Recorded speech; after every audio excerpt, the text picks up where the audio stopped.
Happy birthday, Mrs. Annabel Soriaga. In the rough, we've got Brave Lorque. Draws for your lead. Flight on time. Running in between runners is King of Nut 2. Moving up by the rail is Magnolia's Classic. Double play, moving a party outside together with Top Connection.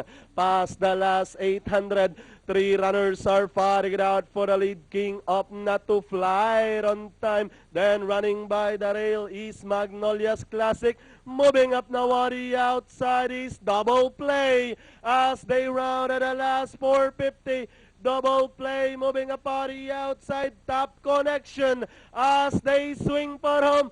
Double play, Top Connection is sorry outside as they come up towards to the 200. We have Top Connection, double play, running by the rail. We can concentrate on this too. Double play, Top Connection is sorry outside. Top Connection, double play by the rail. With the last 75 to go, Top Connection. Now doing the better over double play. And finally, Top Connection, double play. Then comes Canadian Girl, Influential, Brave Lorque, and Magnolia's Classic Flare on Time. King of Natu comes in last.